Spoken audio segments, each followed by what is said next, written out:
It was a cold winter night in Los Angeles when Simone Johnson was driving back from the UCLA library. The clock on her dashboard showed 11:30 p.m., and the streets were mostly empty. After a long study session for her upcoming law school finals, all she wanted was to get home and rest.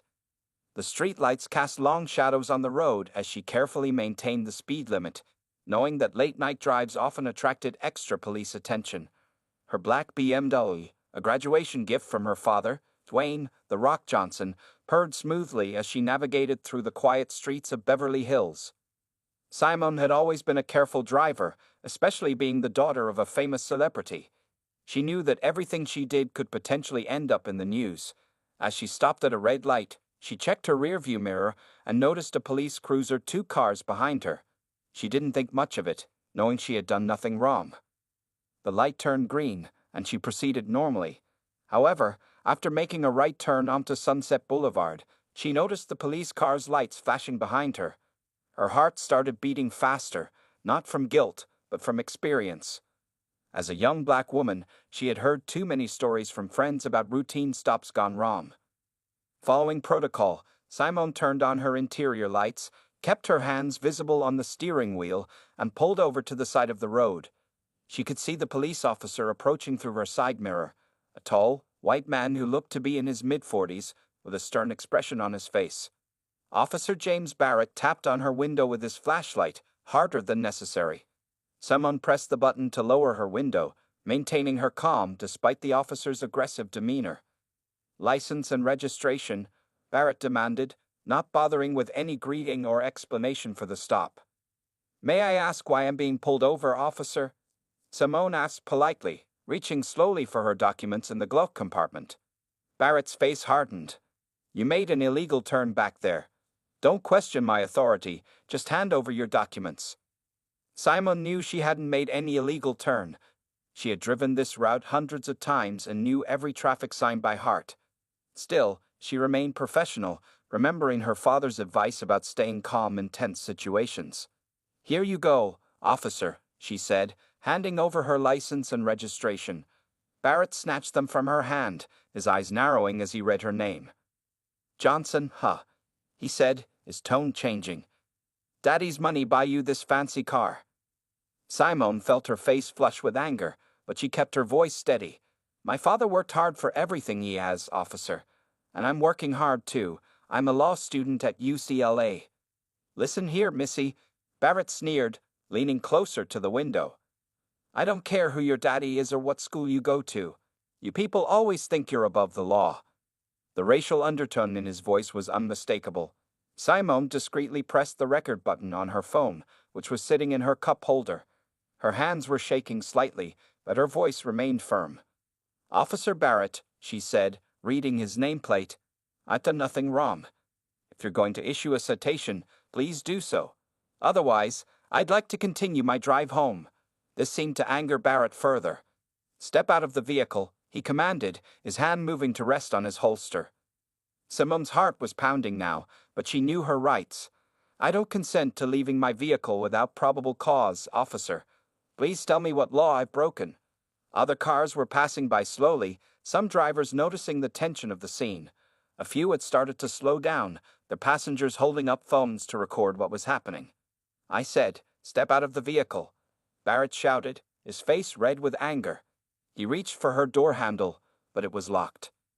Simone kept her hands visible on the steering wheel, her law school training kicking in. "Officer, I'm going to call 911 now. I don't feel safe, and I'd like to request a supervisor." As she reached for her phone, Barrett's expression changed from anger to something more dangerous. The night that had started as a simple drive home from the library was about to turn into something that would shake Los Angeles and the entire nation.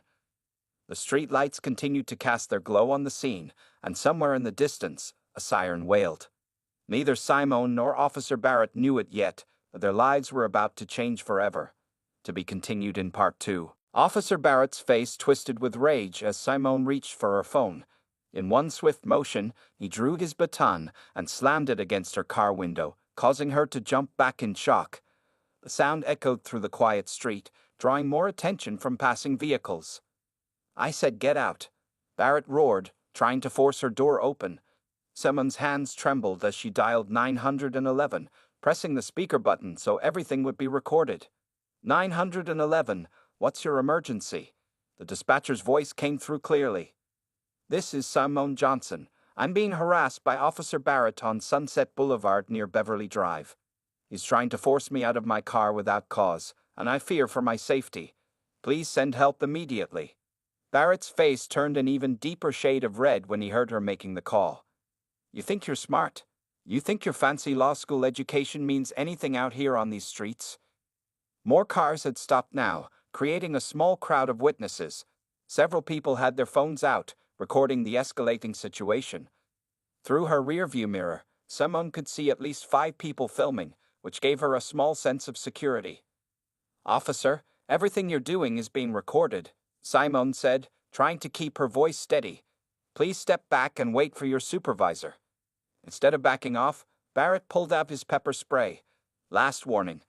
Get out of the car now, or things are going to get much worse for you. Simone's heart was pounding so hard she could hear it in her ears. She knew getting out of the car would put her in more danger, but staying inside with pepper spray aimed at her face wasn't a good option either. She decided to stay put, keeping her hands visible on the steering wheel. 911 dispatched to Simone. Units are on their way. Please stay on the line, the dispatcher assured her. Barrett wasn't waiting. He sprayed the pepper spray through her partially open window. Simone screamed as the burning chemicals hit her face, automatically bringing her hands up to protect herself. In her pain and panic, she accidentally unlocked the door. Barrett seized the opportunity, yanking the door open. He grabbed Simone's arm roughly, trying to pull her out of the car. She resisted, remembering her self-defense training, but Barrett was much stronger. Stop resisting, he shouted, though Simone was only trying to protect herself from being hurt. The crowd grew larger, with voices shouting at Barrett to stop. Someone in the crowd yelled that they were calling Simone's father. Others were shouting that they had everything on video. In the struggle, Barrett's grip shifted, and his fist connected with Simone's face. The impact was loud enough for the gathered crowd to gasp collectively. Blood trickled from Simone's split lip as she fell back against her car seat, stunned by the blow. At that exact moment, several things happened at once. Police sirens wailed in the distance, getting closer. Some in the crowd shouted that they were live streaming everything to social media, and Simone's phone, still connected to 911, captured every sound of the assault. Backup units arriving on scene, the dispatcher announced, her voice steady but concerned. 2 police cars pulled up with their lights flashing. The arriving officers, seeing the crowd with phones raised and Barrett's aggressive stance, immediately recognized something was wrong. They quickly moved to separate Barrett from Simone's car.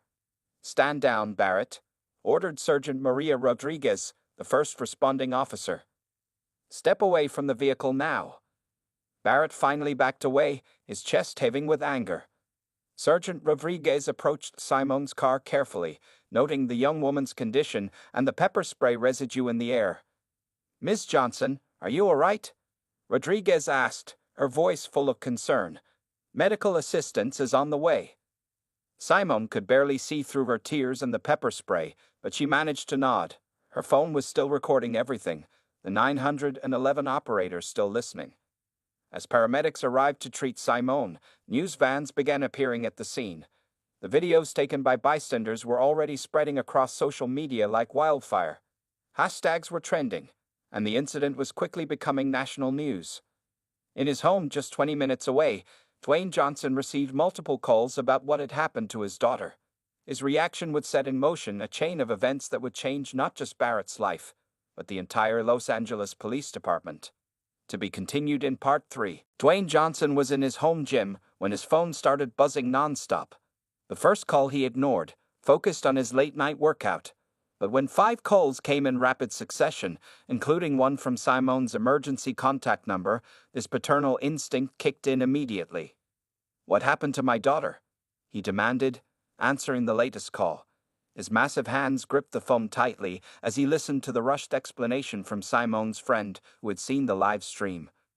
Within minutes, Dwayne was in his black SUV, racing towards Sunset Boulevard. His security team followed in another vehicle, but he barely noticed them. His mind was filled with images of Simone, his beautiful, intelligent daughter, being assaulted by someone who had sworn to protect and serve. When he arrived at the scene, it looked like a media circus. News vans lined the street, their bright lights illuminating the night.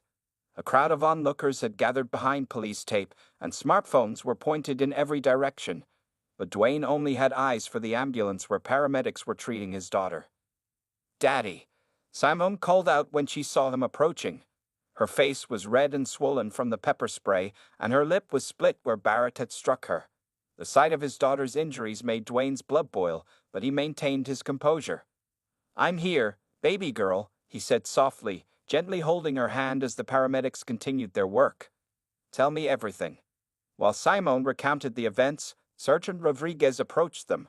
She had already secured the scene and placed Barrett under temporary detention in a patrol car. The officer looked nervous about approaching the famous actor, especially given the circumstances, but she maintained her professionalism. "Mr. Johnson," she began, "I want to assure you that we're taking this incident very seriously. Officer Barrett has been detained, and Internal Affairs is on their way." Dwayne stood up to his full height, his massive frame towering over the sergeant. But when he spoke, his voice was controlled and measured. "I want every piece of evidence preserved. Every video, every witness statement, every second of dispatch recording. My daughter is a law student, and I have the best lawyers in the country on speed dial. This ends tonight." Meanwhile, Barrett sat in the back of the patrol car, watching as more police vehicles arrived. Internal Affairs investigators stepped out of an unmarked car, and he knew his career was probably over. But instead of showing remorse, he sat there with a defiant look on his face. News reporters were already broadcasting live from the scene. The story was spreading rapidly. Celebrity Dwayne, The Rock Johnson's daughter, assaulted by LAPD officer. Social media was exploding with the videos taken by witnesses, each showing Barrett's aggressive behavior and the unnecessary escalation of violence. Dwayne pulled out his phone and made several calls. Within 30 minutes, a team of high-powered civil rights attorneys was on their way. He also called his publicist, not to manage the story, but to help spread it. This wasn't going to be swept under the rug. "Mr. Johnson," one reporter called out, pushing through the crowd, "do you have any comment about what happened to your daughter?" Dwayne looked at the cameras, his jaw set firmly. "Tonight, my daughter was assaulted by someone who abused his badge and betrayed his oath. But we're not just fighting for Simone. We're fighting for every person who has ever faced police brutality. This stops now." As the night progressed, more details about Barrett's past began to emerge. Anonymous officers started coming forward with stories of his previous racist comments and aggressive behavior. Records showed multiple complaints filed against him, all mysteriously dismissed or buried. Simone, despite her injuries, insisted on giving a statement to Internal Affairs right there at the scene. Her legal training kicked in as she provided a detailed account of every violation of police procedure Barrett had committed. By midnight, the incident had become national news. Civil rights leaders were already planning to fly into Los Angeles. Police reform activists were organizing protests. And in the middle of it all, Dwayne Johnson stood by his daughter's side, his presence both a comfort to her and a warning to those who thought this incident would be handled quietly. The night wasn't over yet, and the real battle for justice was just beginning. To be continued in Part 4. The next morning, Los Angeles woke up to a city in turmoil. The video of Barrett assaulting Simone had gone viral, reaching millions of views overnight. News helicopters circled above the LAPD headquarters where hundreds of protesters had already gathered, holding signs demanding justice. Inside the Johnson family's Beverly Hills home, Dwayne sat at his kitchen table with a team of lawyers, civil rights leaders, and family members. His expression was stern as he reviewed the footage from multiple angles, each view making his anger rise again. "We've uncovered 15 previous complaints against Barrett," said Marcus Thompson, the lead civil rights attorney. 3 of them involved similar incidents with young black women. All were swept under the rug. Simone, her face still showing signs of the previous night's assault, sat next to her father. Despite her injuries, she was fully engaged in the discussion, taking notes and offering legal insights from her law school training. "The department will try to protect him," she said, wincing slightly as she spoke through her swollen lip. "They always do. But this time, we have something they can't ignore: clear video evidence and witnesses." Meanwhile, at the LAPD headquarters, Police Chief Williams was facing a media storm. Camera flashes lit up the press room as he stepped up to the podium. "Officer Barrett has been suspended without pay pending a full investigation," he announced, his voice tense. "The Los Angeles Police Department does not condone racial profiling or excessive force. We are cooperating fully with Internal Affairs and the District Attorney's Office." But the chief's words rang hollow as more damaging information emerged. A former police officer anonymously released documents showing that Barrett had been previously reported by his own partners for racist comments and aggressive behavior, but the complaints had been ignored by supervisors. By afternoon, Barrett's police union lawyer was fighting a losing battle. The union, usually quick to defend officers, was unusually quiet. The overwhelming video evidence and the high-profile nature of the case made their usual tactics ineffective. Social media exploded with support for Simone. Hashtag Justice for Simone and hashtag BajanoteleSense became trending topics worldwide. Celebrity friends of Dwayne Johnson began posting messages of support, bringing even more attention to the case. At the district attorney's office, prosecutors were reviewing the evidence. The 911 call recording, combined with multiple video angles and witness statements, painted a clear picture of police misconduct. They knew they needed to act fast to prevent further unrest in the city. Dwayne received a call from the mayor's office, offering a private meeting to discuss the incident. But he declined, insisting that any discussions about police reform should be public and include community leaders. "This isn't about making deals behind closed doors," he told his legal team. "This is about changing the system that protected Barrett for years while he abused his power." Simone, despite her father's concerns, insisted on making a public statement. That afternoon, she stood before the media, her law school training evident in her composed delivery. "What happened to me happens to people across this country every day," she said, her voice strong despite her injuries. "The only difference is that my father is famous, and everyone was watching. We're going to use this moment to fight for those who don't have the same platform." As evening approached, Barrett was called in for questioning by Internal Affairs. His arrogance from the previous night had disappeared as he faced investigators with years of experience breaking down police misconduct. "We have footage of you using excessive force," the lead investigator said, playing the videos on a screen. "We have witnesses. We have your history. Start talking." Back at the Johnson home, Dwayne received word that the district attorney was preparing to file criminal charges against Barrett. It was faster than usual, but the overwhelming evidence and public pressure had forced their hand. "This is just the beginning," Dwayne told Simone as they watched the news coverage together. "We're not just going after one bad officer. We're going to expose the whole system that protected him." The sun set on Los Angeles with protesters still surrounding police headquarters, news vans parked on every corner, and social media continuing to explode with support for the Johnsons. But in their home, father and daughter were already planning their next moves in what would become a landmark case for police accountability.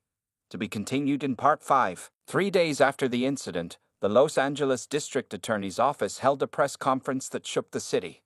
Standing before a wall of cameras, District Attorney Sarah Chen announced criminal charges against Officer James Barrett. "Based on overwhelming evidence, we are charging Officer Barrett with assault under color of authority, filing false police reports, and civil rights violations," Chen declared. "The videos show a clear abuse of power that cannot be ignored." Inside the Johnson family's private screening room, Dwayne and Simone watched the announcement with their legal team. Simone's physical injuries were healing, but the emotional impact remained. Still, she sat straight-backed and focused, taking detailed notes. "They're bringing serious charges," Marcus Thompson explained. "But we've uncovered something bigger. Barrett wasn't acting alone. We found evidence of a group of officers who've been covering for each other for years." Dwayne leaned forward, his massive frame casting a shadow across the conference table. "How deep does this go?" "We've identified at least 12 officers and 3 supervisors who systematically buried complaints," Thompson replied, spreading photographs across the table. Barrett was just the tip of the iceberg. Meanwhile, at the police station, Barrett's former colleagues were scrambling. Internal Affairs investigators had seized computers and phones, discovering a network of text messages revealing a pattern of racial profiling and cover-ups. Sergeant Mike Collins, one of Barrett's main protectors, was called in for questioning. Facing the evidence, he quickly broke down and started naming names, hoping to save himself. Barrett was untouchable because he knew too much, Collins admitted. We all covered for each other. That's how it worked. The story took an even darker turn when investigative journalists uncovered Barrett's social media history. Private posts showed years of racist comments and connections to extremist groups. The LAPD's failure to screen or monitor their officers became glaringly apparent. Dwayne Johnson's influence in Hollywood brought unexpected allies. Major studio executives and celebrities began donating to a legal fund for victims of police brutality. Simone, despite still recovering, worked with lawyers to establish a foundation that would provide legal support to similar cases. We're calling it the Badge of Justice Foundation, Simone announced at a press conference. Its mission is to support victims of police misconduct and push for real reform. What happened to me was terrible, but it's given us a platform to help others. The investigation expanded rapidly. Internal Affairs discovered that Barrett and his network had been involved in dozens of similar incidents. Most victims had been intimidated into silence, or their complaints had been buried by sympathetic supervisors. One afternoon, as Dwayne was leaving his gym, he received an unexpected call. It was Barrett's wife. My husband was wrong, she said, her voice shaking. I've watched him change over the years, become more angry, more hateful. I have videos of him bragging about what he's done to other people. I want to do the right thing. This new evidence proved to be devastating. The videos showed Barrett and other officers laughing about their abuse of power, mocking their victims, and discussing how they covered their tracks. The police chief, facing mounting pressure, announced a complete overhaul of the department's oversight procedures. Body camera requirements would be stricter, complaint investigations would be handled by an independent board, and psychological evaluations would be mandatory every 6 months. Simone, putting her legal education to use, worked with reform advocates to draft new legislation. The Johnson-Barrett Act would create stricter accountability measures for law enforcement across California. We're turning this pain into purpose, she told reporters. Every officer who thinks their badge gives them the right to abuse power needs to know that they'll be caught and punished. As the sun set over Los Angeles that evening, Dwayne and Simone sat on their balcony, looking out over the city lights. The case had grown far beyond their personal fight for justice, becoming a catalyst for genuine change. You know what, Dad? Simone said, touching her healing lip. Barrett thought he was showing his power that night. Instead, he showed everyone exactly what's wrong with the system. And now we're going to fix it. Dwayne nodded, proud of his daughter's strength and wisdom. The battle wasn't over, but they had already accomplished more than anyone expected. The next phase would be even more challenging, but they were ready. To be continued in Part 6. 1 week after the charges were filed, James Barrett sat in his holding cell at the county jail, a far cry from his days patrolling the streets of Los Angeles. His police uniform had been replaced by an orange jumpsuit, and his arrogant smirk had disappeared. The evidence against him was mounting daily. Barrett's wife had turned over years of home videos showing him boasting about abusing his power. Former victims were coming forward, emboldened by Simone's case, each with their own horrifying stories of encounters with him. In the courthouse, Simone sat with her legal team, reviewing testimonies. Her facial injuries had mostly healed, but she carried herself with a new kind of determination. She had decided to take an active role in the prosecution, using her legal training to help build the case. We've identified 23 victims so far, she told her father during their lunch break. Some of these cases go back 5 years. Barrett targeted young minorities, especially women, knowing the system would protect him. Dwayne Johnson had transformed his home gym into a command center for their campaign. Maps on the walls show locations of similar incidents across Los Angeles. Photos connected officers involved in the cover-up scheme. It looked like something from a crime thriller. This was painfully real. Another officer came forward this morning, Marcus Thompson announced, walking in with a thick folder. Lieutenant Sarah Martinez. She tried to report Barrett 2 years ago and was transferred to desk duty as punishment. The investigation had exposed a web of corruption that reached into the highest levels of the department. 3 police captains had already resigned, and more were expected to follow. Meanwhile, Barrett's former colleagues were turning against him, Officer Mike Peterson, who had worked with Barrett for 3 years, agreed to testify about what he had witnessed. "I saw him plant evidence," Peterson admitted during his deposition. "He would brag about it later, saying these people deserved it. I was too scared to report him. I knew what happened to officers who broke the blue wall of silence." The media coverage remained intense. News channels ran special reports about police corruption, featuring interviews with Barrett's victims. Social media campaigns kept the pressure on, with millions demanding reform. One afternoon, as Dwayne was leaving a meeting with reform advocates, he received an unexpected visitor. It was Barrett's teenage daughter. "My father, he wasn't always like this," she said, tears in her eyes. "Something changed in him over the years. He became angry, hateful. What he did to your daughter, I'm so sorry." The girl's words reminded everyone that the impact of corruption reached beyond just the direct victims. Families were being torn apart, reputations destroyed, and trust shattered. Simon's Badge of Justice Foundation was flooded with calls from across the country. Similar cases were being uncovered in other cities, and victims were finding the courage to speak up. "We're creating a database," Simon explained to a group of law students who have volunteered to help. "Every incident, every cover-up, every officer involved. This isn't just about Los Angeles anymore." The LAPD announced major changes. Body cameras would now upload footage directly to an independent server. Complaint investigations would be handled by civilian oversight boards. Psychological evaluations would become mandatory. Barrett's trial date was set, but the prosecution wasn't just targeting him. The entire network of corrupt officers would face justice. The thin blue line that had protected them for so long was finally breaking. One evening, as Dwayne and Simon reviewed case files, they received news that Barrett wanted to make a deal. "He's offering to testify against everyone involved," Marcus Thompson explained. "Names, dates, incidents, everything." But Simon shook her head. "No deals. He needs to face full consequences. This isn't about revenge. It's about justice and changing the system."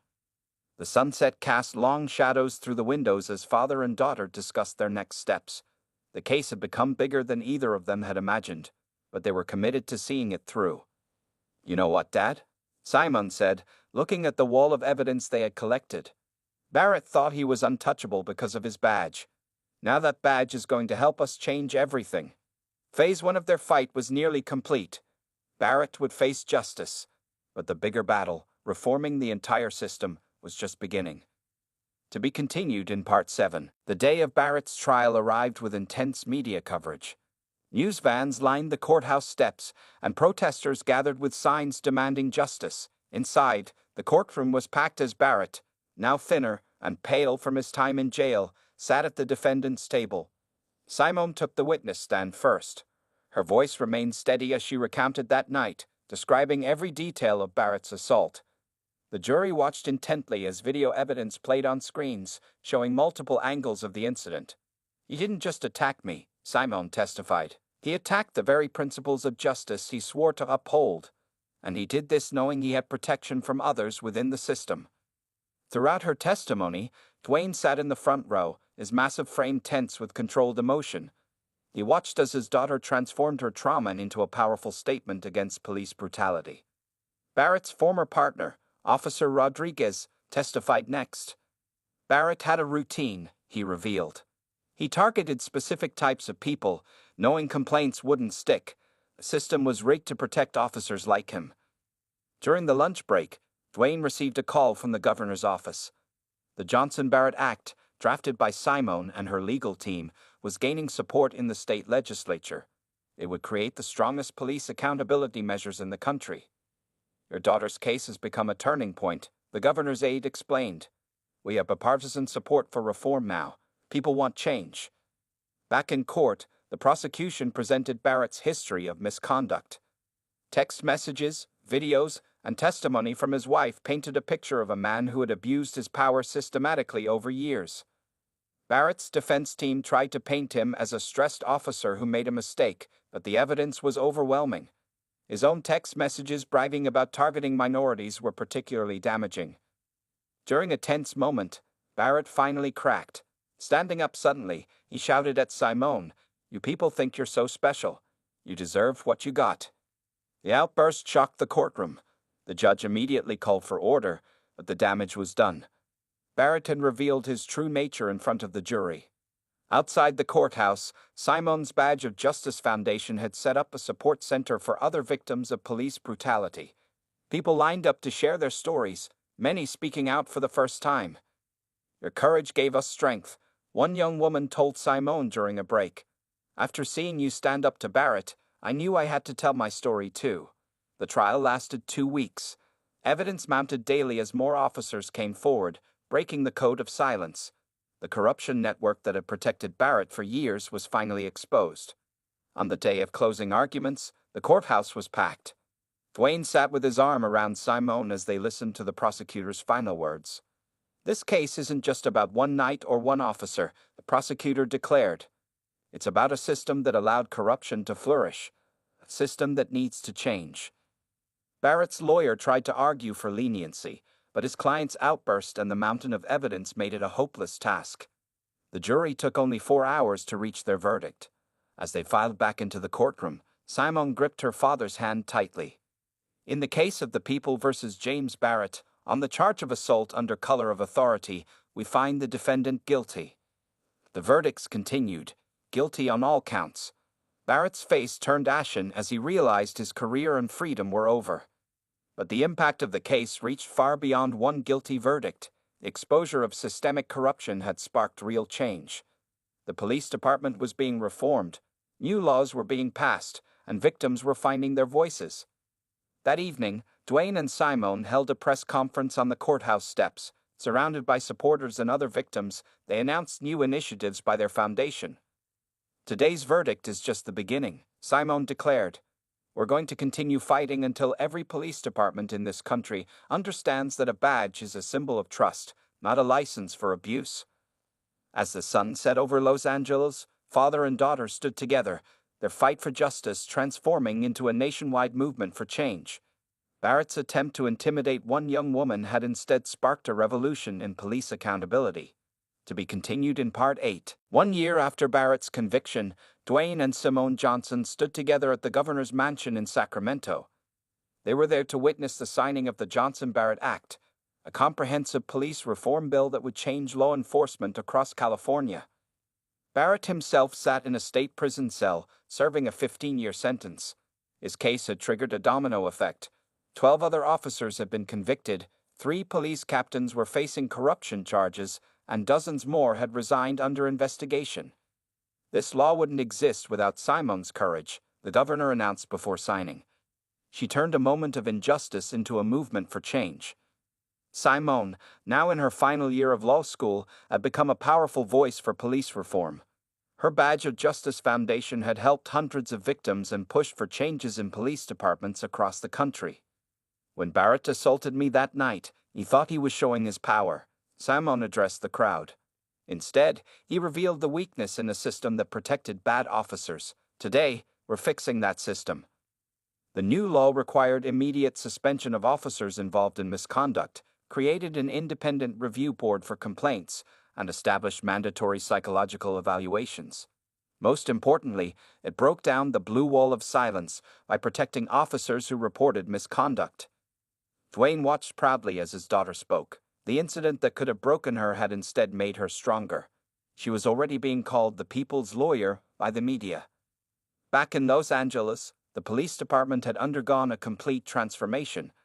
New leadership, stricter oversight, and better training had created positive changes. Officer complaints had dropped by 60% in just 1 year.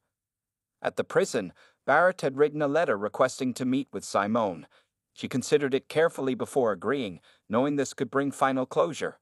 "I was wrong," Barrett admitted during their meeting, looking old and defeated in his prison uniform. "I let power corrupt me. I became everything I once swore to fight against." Simone listened calmly, no longer afraid of the man who had once attacked her. "Your actions caused pain to many people," she replied, "but they also led to changes that will help countless others." The Badge of Justice Foundation had expanded to offices in 10 cities. They were helping reform police departments, supporting victims, and training a new generation of civil rights lawyers. That evening, Dwayne hosted a celebration at his home. Civil rights leaders, reform advocates, and victims who had found justice gathered together. The mood was both victorious and determined. Much had been accomplished, but work remained. When I was attacked, I had resources and support that many victims don't have, Simon told the gathered crowd. Our mission is to make sure everyone has access to justice, regardless of who they are. The foundation announced new initiatives: a scholarship program for law students committed to civil rights, a support network for whistleblower officers, and a nationwide database tracking police misconduct. As the sun set over Los Angeles for the last time in our story, Dwayne and Simone stood on their balcony, reflecting on the journey that had brought them here. "You know what, baby girl?" Dwayne said, hugging his daughter. "When I rushed to help you that night, I wanted to solve everything with my fists. But you showed me a better way, using the law to create real change." Simone smiled, looking out at the city lights. "Barrett thought he could break me because of his badge. Instead, he helped us create a world where badges mean what they're supposed to: protect and serve." The story of Barrett's assault had become more than just another case of police brutality. It had sparked a movement, changed laws, and inspired others to speak up. Most importantly, it had shown that justice, while sometimes slow, was possible when people stood together against corruption. As night fell on Los Angeles, the city was different from 1 year ago, not perfect, but better. And in offices, police stations, and courtrooms across the country, people were working to continue the changes that had started with one brave young woman's stand against injustice. The end. In the distance, police sirens wailed, but now they carried a different meaning. A promise of protection rather than threat, of justice rather than abuse. The change had begun, and there was no going back.